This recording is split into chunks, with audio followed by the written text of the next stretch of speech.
লিচুর বাগানে কে দিল লিচুর মৌসুমে যেন পর্দায়ও লিচুর ঘ্রাণ, কারণ তাণ্ডব সিনেমায় নতুন গান লিচুর বাগানে নিয়ে তুমুল আলোচনায় রয়েছেন সাকিব খান ও সাবিলা নূর।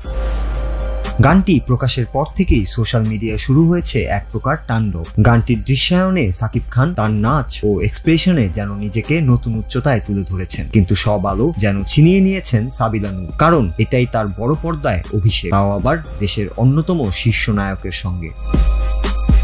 সাবিলার প্রথম ছবিতেই এমন পারফরমেন্সে মুগ্ধ হয়েছেন দর্শক ও নাট্যাঙ্গনের অনেকেই। তারা বলছেন সাবিলা তাদের প্রত্যাশা পূরণ করেছেন, যদিও অনেকেই মনে করছেন তাকে আরো স্বতঃস্ফূর্ত লাগতে পারত। গানটির সঙ্গীতায়োজন নিয়েও মতভেদ আছে। কেউ বলছেন পুরনো গান থেকে নতুন আয়োজনে প্রাণ এসেছে গানটিতে, কেউ আবার বলছেন নির্মাণে আরো যত্ন নেওয়া যেত। চরকি ও SVF এর ইউটিউব চ্যানেলে একদিনেই গানটির ভিউ ছাড়িয়েছে 60 লাখ। গানটিতে কণ্ঠ দিয়েছেন প্রীতম হাসান, জেফার, মঙ্গল মিয়া ও আলেয়া বানু।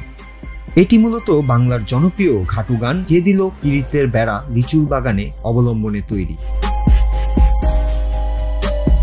সব মিলিয়ে বলা যায় লিচুর বাগানে গানটি শুধু বিনোদনই নয়, সাকিব সাবিলা জুটির নতুন সম্ভাবনার ইতিবাচক বার্তাও দিচ্ছে।